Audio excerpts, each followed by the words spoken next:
Back in the scary. sea, the Not scary at phenomenal all. cosmic power.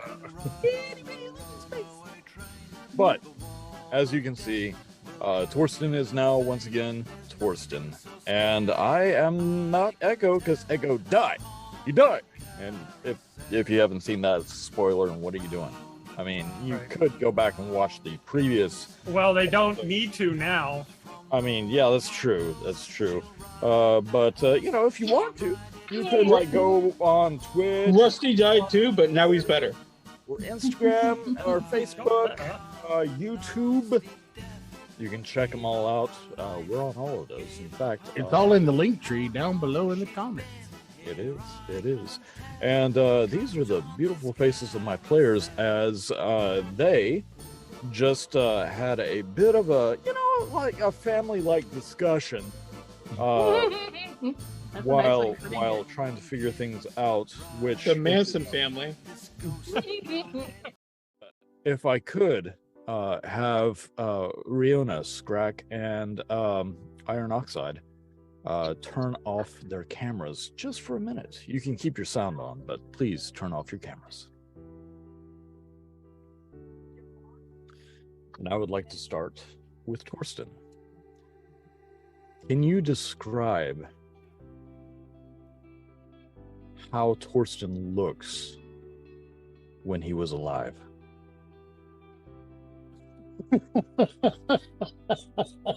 Damn. I really believe there. Well, as far as Torsten knows, he had sandy blonde hair that he kept in a big old braid, and big blue eyes, and of course the scars permanently engulfed across his face that were put there by the demon lord known as the Horned One. And they never healed. They were just black Icarus, painful all day. He's scraping about 7 foot, 7'1", not looking as healthy as he used to, because the only way he could access his magic is through blood magic. And so which meant he had a lot of self evisceration and such, did carving runes into himself to continue to use, and it definitely took his toll.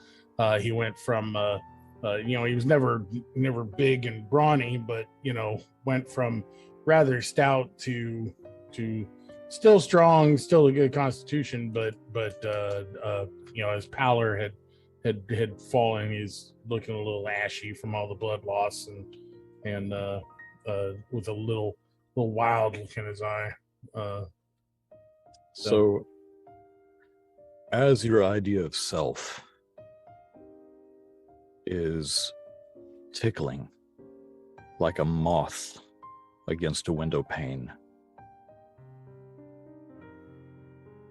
consciousness begins to come to you. The brilliant white light is all you see. It doesn't hurt your eyes because, well, you have to think about it. Slowly, you begin to feel your form coalesce. Slowly, almost against your will. There is no pain. There is no sky. There is no ground. Just an expanse in all directions of white void. And as you slowly see your body form, you hear in Haskar's voice, "It's been a bad day."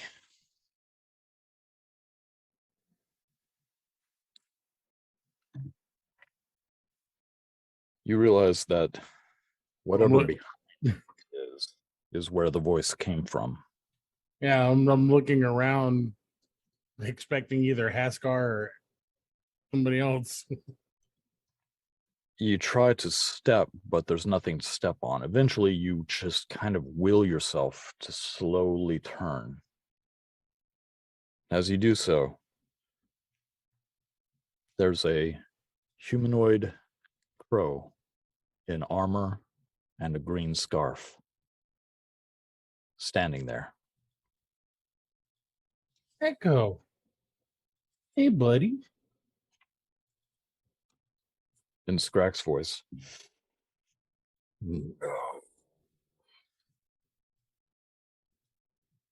Okay. You sure look like him. In your own voice. Is my face that ugly? Oh,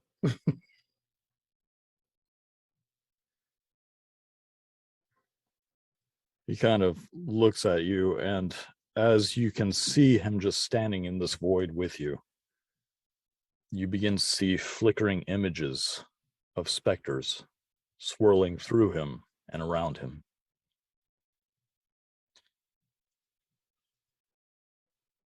He kind of shudders a little bit, and you see one of the specters move forward towards you, almost like dropping ink into water, clouds up until a face forms in the center, and it's a female face.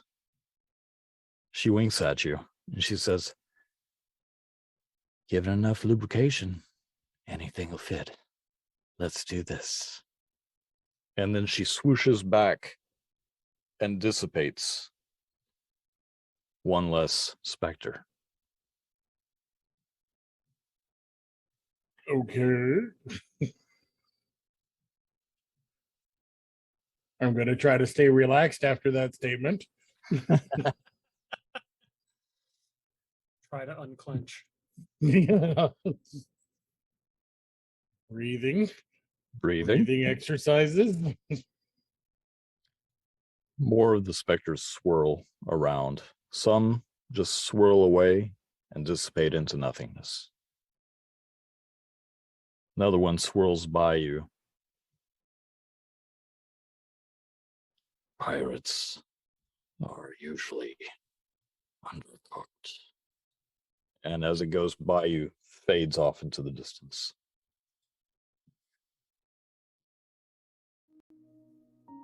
They slowly dissipate as they fade away, until Scrack and one other are standing before you. Or not Scrack, sorry, Echo. Echo looks at you, and in your voice says, "They're alive." In Rusty's voice, he says, "Then there's hope." Riona's voice pipes up, "What's the worst that could happen?"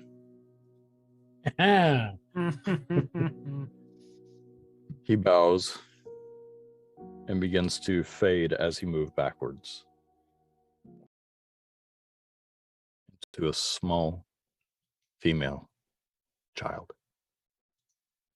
wearing a loose shift, baggy sleeves. Hair is chopped short, sticking up in odd angles. She is all shades of blues and grays, and on her chest, the chemise is wet with silver blood and several puncture marks. "No stabbing, please. Uncle Torsten." Mm.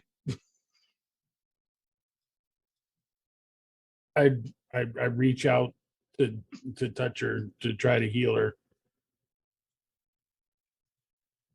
As you reach out, both of your hands reach nothing, just the image.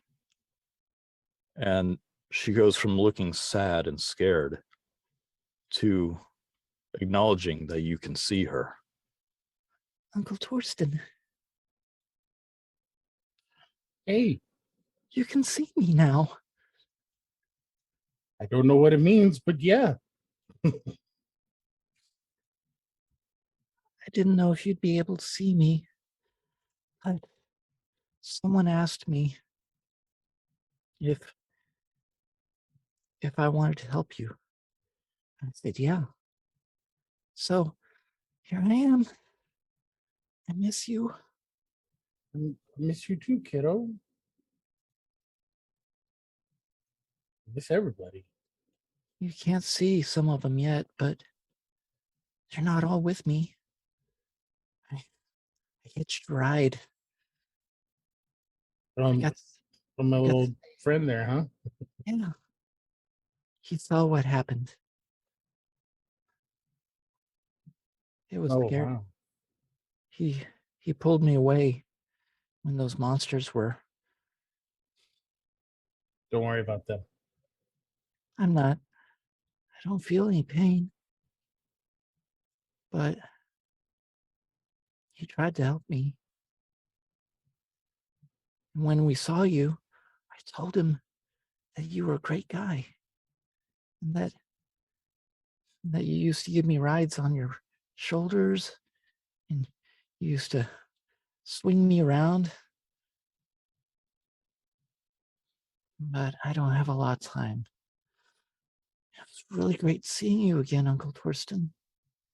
It's good to see you. Wants me to tell you.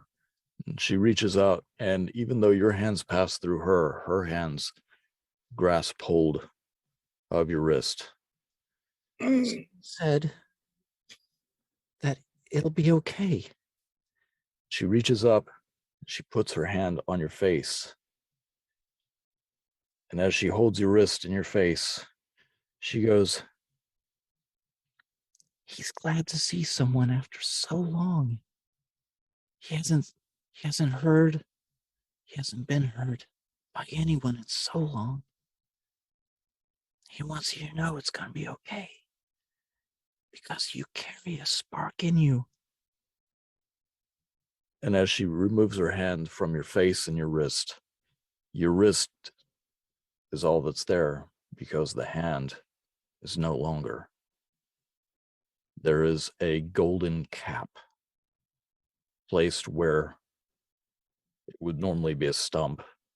It is a ornate, rune-carved golden cap. Goes about halfway up your forearm. In the center of this cap, there is a sword, but its guard extends into scales. He says, be his word. If you're not, good luck for you. And you realize the pain in your face doesn't bother you. There is no pain. There's a cool sensation. It matches your hand or your wrist.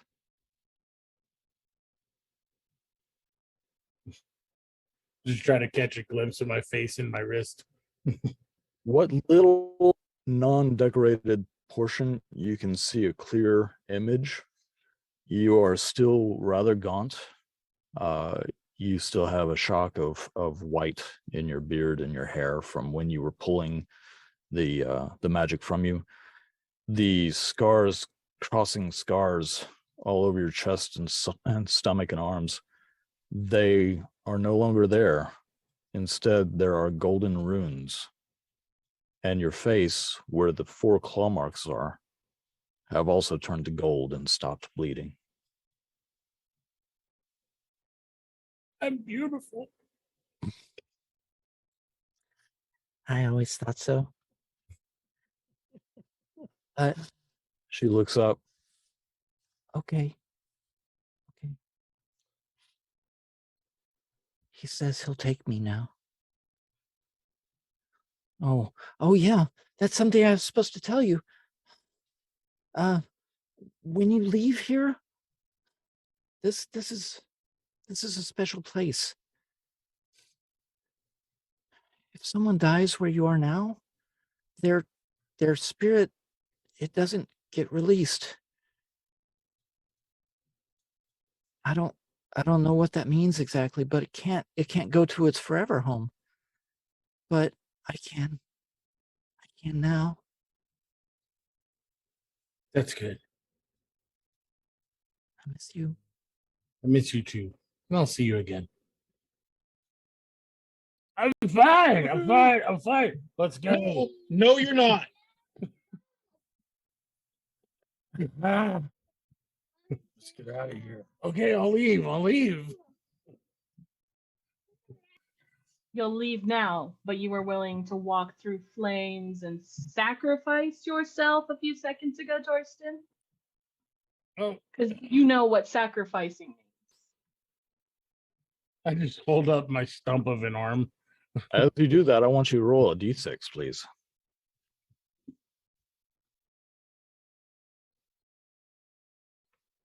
Five. 5. As you hold up your arm, fully expecting there to be a bloody stump, just like in your vision, dream, out of body experience, what have you, is a golden cap. And as you hold it up to make a mention of what you did, you rolled a 5, Yes, sir. a longsword blade, gold. I say we get out of here and yell at each other later. Yeah. You were willing to stay in here and burn alive and die. Why do we leave now, Torsten? Is it because you were blessed with some magical thing? Now that 11. I you do feel not like see his hand. Now that you feel like your sacrifice meant something? That you gained something after giving up something? Now you're willing to leave? I just get up and leave. Fiona, Yes. can you roll a perception check for me? Yes, my dungeon master. Let's see, perception. Oh, it's plus 10 now. So even with a 3, that's a 13. One more than you needed. So as you are feeling heat, not just from the fire, but from your anger, from your rage, you wish you were a barbarian to be able to take advantage of this. Torsten's like, and he turns around towards the exit. And as he turns around, you are like, gonna, and you notice it. There's a green scarf wrapped around his neck. I yank it off of him. Yep. Why do you have this? I just keep walking out. I'm a little angry, yeah. Vine whip his foot. I'm aiming for his legs to pull them out from under him. We not. Nope. And as you do this, you hear Haskar go, "Oh my God." And I just start walking out. I'm like, I'm not going to die here today, and I wish you wouldn't either. And I You just were start willing walking to out. die less than 30 seconds ago. But now that your God has blessed you Plain with when we his get power, out of the burning flesh. I'm what pit. I was gonna say. I'm walking out. I'm like, I'm ready to talk like an adult I'll when you follow are. him. I'll follow and walk and say, now that your God has blessed you with power, you think, oh, now I don't want to die, even though this entire time you've been wanting to die. Is the smoke too thick for us to find the exit out of this cave? It's getting pretty thick because you are in a cave, but you can still find your way. I was gonna say we knew our way in. It was pretty straightforward. Because I go outside, Yeah, shake I'm off. very much going outside. Asker comes Lick some wounds. coughing out next to you. What the hells was that, Torsten? Oh, it seems that some sacrifices had to be made. Let's put it this way: I did what Max told me to. I found a new way. Max told you to be an idiot. Sometime. You stay out of this, Max. You're dead.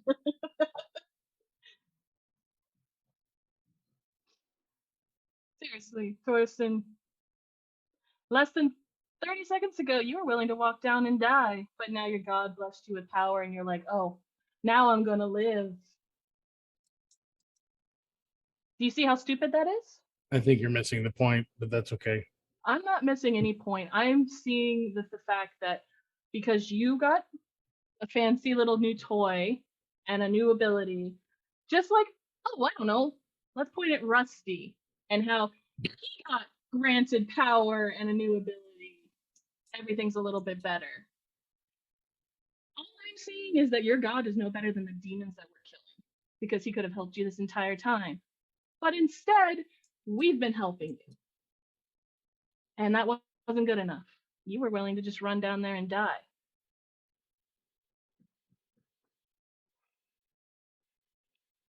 You have a very interesting view on things. Selfish and Right. childish, but interesting. Oh, I'm the selfish one, says the man who cut off his own hand to run down the stairs to go kill the guy. Which, by the way, there was a horned demon down there. You still want to run down there? He might be the big bad that, cut up the face. Would love to, but somebody put a giant fire in my way. Yeah, because there was no way we were going to beat him, especially after he obliterated Echo in 2 moves. Takes a deep breath, about to say something, and when he does, you hear a popping sound. As rib. Never Hold- mind. Hold on, Rusty. Let me help you the way I learned how to help. And I'm going to grab my arm and hold it real tight and cast Wither and Bloom on myself, doing necrotic damage to myself so that I can make little blue butterflies go and heal Rusty. Because, we have to hurt ourselves to heal, because that's what I've learned from you, Torsten. That's my last second level, by the way, too. I take 7 points of damage. I take 7, and Rusty, you get your hit point plus 10 now. Thorsten, you do have your full ability. Casts it. He doesn't have to gouge himself. No, because his god now just magically blessed him, even though he let him suffer for weeks. Because, with power and control, you only get it when you beg. Am I wrong, Torsten? Did you not beg to your god about, please give me power? Hey, Riona, where's your amulet pointing? Does it Because matter? I'm pretty sure it's not pointing back there. No, it was pointing to this, and I pull out a journal inside of a wolf's mouth. Put it away. Do you actually look at your amulet, though? I'll glance down at it. Is it a new It is- direction? It is in a new direction. And it's getting warm to the touch. I look in the direction it's pointing. I'm not feeling so good, guys. I need to lay down. It's still very cold. Not too harsh for the likes of Rusty or Scrack or Riona, since she has that handy little ability. You do see that Haskar is kind of like standing there manly, just kind of. It's all right. Fine. Yeah. But yeah, Haskar and Thorsten are getting a little chilly. We can head in the new direction and find somewhere to set up Camp Scrack, or we can head back to the cave and set up tomorrow. It's up to you. I'd rather listen to you than anybody. You haven't steered me wrong. I just I need to sleep. I need to rest. We're about Maybe the cave that we were in before is probably the safest place. I'm gonna put my hand on Scrack's back and walk with him back to the cave, leaving everyone behind. Just walking with him. Scrack, you find a place where it looks, like you laid before. You do a few turns. Yep. I turn, circle in place a couple of times and just flop myself down.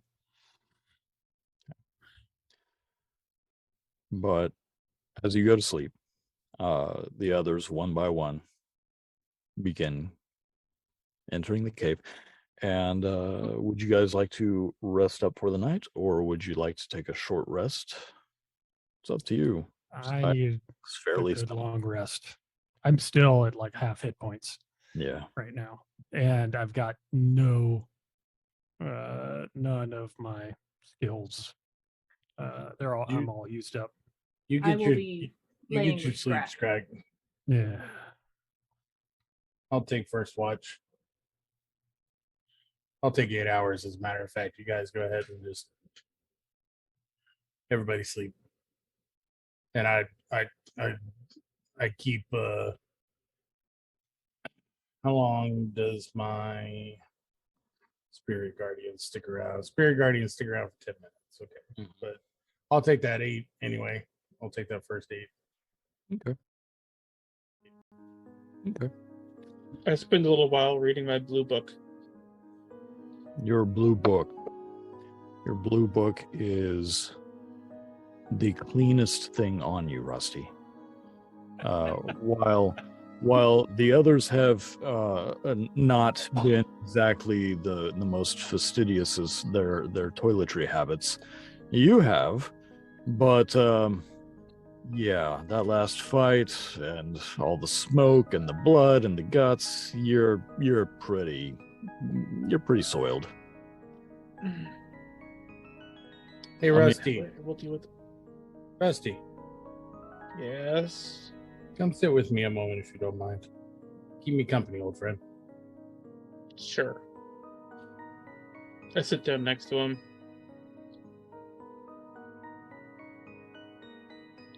I don't think she understands what faith is.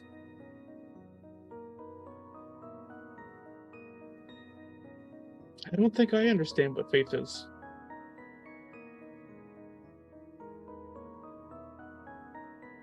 I think I just learned what it really is.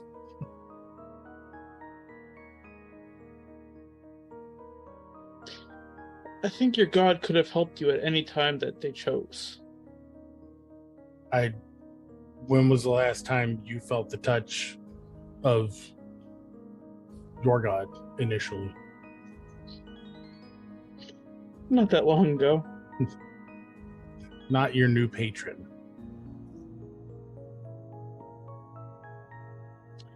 The My old first god one. is gone. Exactly. The gods seem to be gone. The weave is broken. So how are we to commune? How are they to commune with us, and how are we to commune with them? I had to find a way. I apparently found a way. I thought you were gonna kill yourself. How is ending my life going to bring any kind of justice?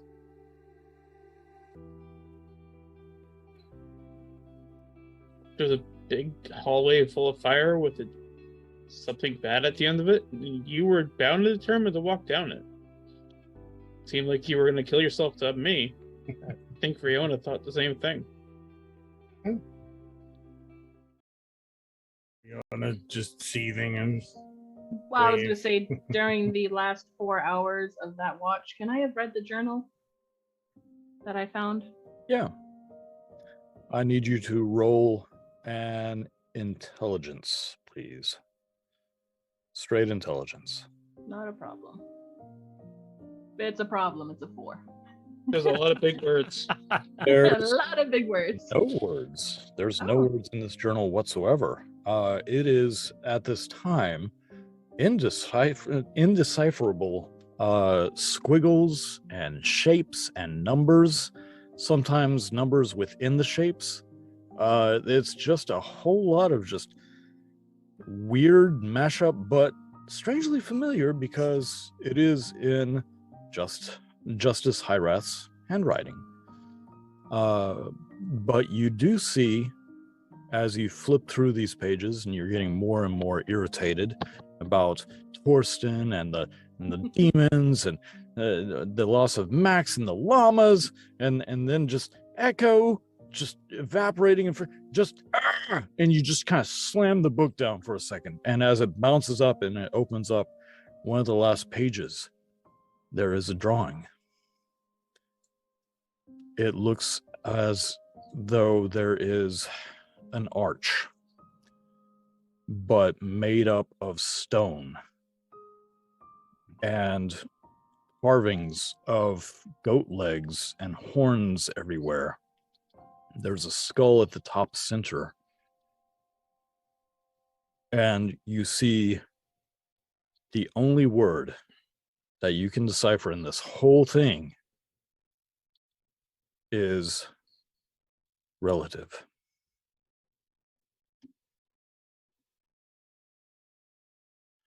Coming from the compass, the heat is constant.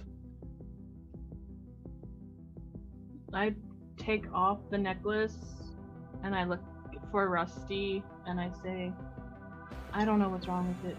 You do magic. Figure it out. It's hot. Really? I did not figure that out. You are so much smarter than me, Rusty. Does the feather seem to be pointing in any direction? You sound like a mystical engineer. So best you can Have tell. you tried turning it off and on again? Yeah. I'm gonna turn you off and on again. Ooh. That happened yesterday. So as you turn it around in your hands a little bit, it is not something that is attuned specifically to Riona. It seems to just work, as far as I can remember. Is that correct, Torsten DM? Yes. Okay, so as you turn it around, you turn yourself around, you do a little hokey pokey action. The arrow, no matter what, continues to point in one direction. And as you walk towards that direction, since you are very aware of temperature, Rusty, you can feel that it gets ever so slightly warmer. We're either supposed to go that direction or we're supposed to avoid that direction. I added the old game of hot or colder to the necklace. I hope you don't mind.